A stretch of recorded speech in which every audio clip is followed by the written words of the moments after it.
முன்னொரு காலத்தில் ஒரு நாட்டை ஒரு அரசர் வந்து அருமையாக ஆட்சி செஞ்சுட்டு வர்றாரு. அவர்கிட்ட படைபலம் அளவாக இருந்தாலும் அவர் நிம்மதியாக தான் வாழ்ந்துட்டு இருந்தாங்க.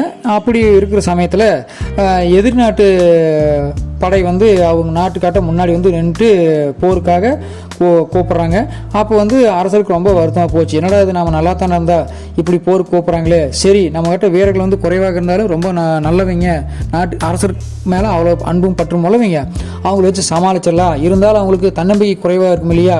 ஏன்னா நம்மகிட்ட இருக்கிற ஒரு குறைவான படை வீரர்கள் அவங்ககிட்ட நம்மளோட பல மடங்கு இருக்கிறாங்க.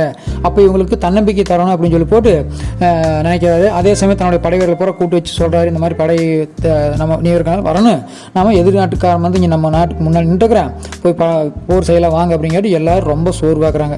ஏன் என்ன அப்படிங்காட்டி நாமளே கொஞ்சம் ரொம்ப குறைவாக்குறோம், அவங்கள ரொம்ப அதிகமாக்குறாங்க, எப்படி மண்ணா போகிறது, எப்படி ஜெயிக்கிறது அப்படிங்காட்டி சரி நம்ம வழக்கமாக பின்பற்ற மெத்தேடே பின்பற்ற அப்படின்னு சொல்லி போட்டு ஒரு காசு எடுத்துகிட்டு வர்றாரு ராஜா. அதையே அவங்க எல்லோரும் போய் வழக்கமாக போருக்கு போகிற மாதிரி கும்பிட்டு போகிற சாமி கோயில் பூசையாட்டு கொண்டு போய் கொடுத்து, இந்தாப்பா நீ சாமியாட்ட வச்சு பூஜை பண்ணி அந்த காசை சுண்டு, தலை விழுந்தா போருக்கு போகலாம், பூ விழுந்துன்னா போருக்கு போவேன்னா அந்த மண்ணம் கட்டி நம்ம சரணடைச்சிடலாம் அப்படின்னு சொல்லி போட்டு அந்த ராஜா சொல்கிறாரு. அதையே மற்ற படை வீரர்களும் எல்லாருமே ஏற்றுக்கிட்டாங்க. அப்போ அந்த போய் காசை சுண்டுறப்ப பார்த்தா அது இவங்க நினச்சதுக்கு ஆப்போசிட்டாக தலை விழுந்துருச்சு. அப்போது படை வீரர்களுக்கு பூரா ரொம்ப உற்சாகமாயிருச்சு. உடனே என்ன பண்ணுறாங்க, சரி கண்டிப்பாக நம்ம போயிடலாம், ஏன்னா சாமியை உத்தரவு கொடுத்துருச்சு இல்லையா அப்படின்னு சொல்லி போட்டு நம்பிக்கையோடு எல்லாம் அரசனு அந்த படை வீரர்கள் பூரா படையாக சேர்ந்து போருக்கு போகிறாங்க. போய் எதிர்நாட்டு படை வீரர்களை துவம்சம் பண்ணுறாங்க. அவங்க இவங்களோட பல மடங்கு அதிகமாக இருந்தாலும் அடித்து துவம்சம் பண்ணி வெற்றி வீரர்களாக எல்லாம் திரும்பி வராங்க.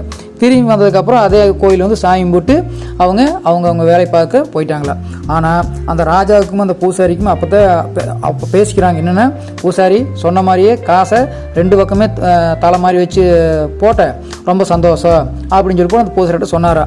ஆனால் அந்த காசு போட்டு பார்த்தாங்க இல்லையா, அந்த காசில் 2 பக்கமே தலை தான் இருந்தது. ராஜா அப்படித்தான் வச்சுருந்தார். ஏன்னா படை வீரர்கள்கிட்ட வந்து நம்ம உற்சாகத்தை குறைக்கும் விதமாக அது வேறு மாதிரி விழுந்துருச்சுன்னா, பூ விழுந்துருச்சுன்னா என்ன பண்ணுறது அப்படின்னு சொல்லி போட்டு 2 பக்கமே தலை இருக்கிற மாதிரி காயின்ட்டு பூசாரிட்டு கொடுத்துருக்காரு. பூசாரி அதையே ஆல்ரெடி சொல்லாமல் சுண்டிக்கிறாரு. ஏன் இப்படி செஞ்சாருன்னா, வீரர்களுக்கு வந்து நம்பிக்கை வரணும் அப்படிங்கிறதுக்காக செஞ்சாரா.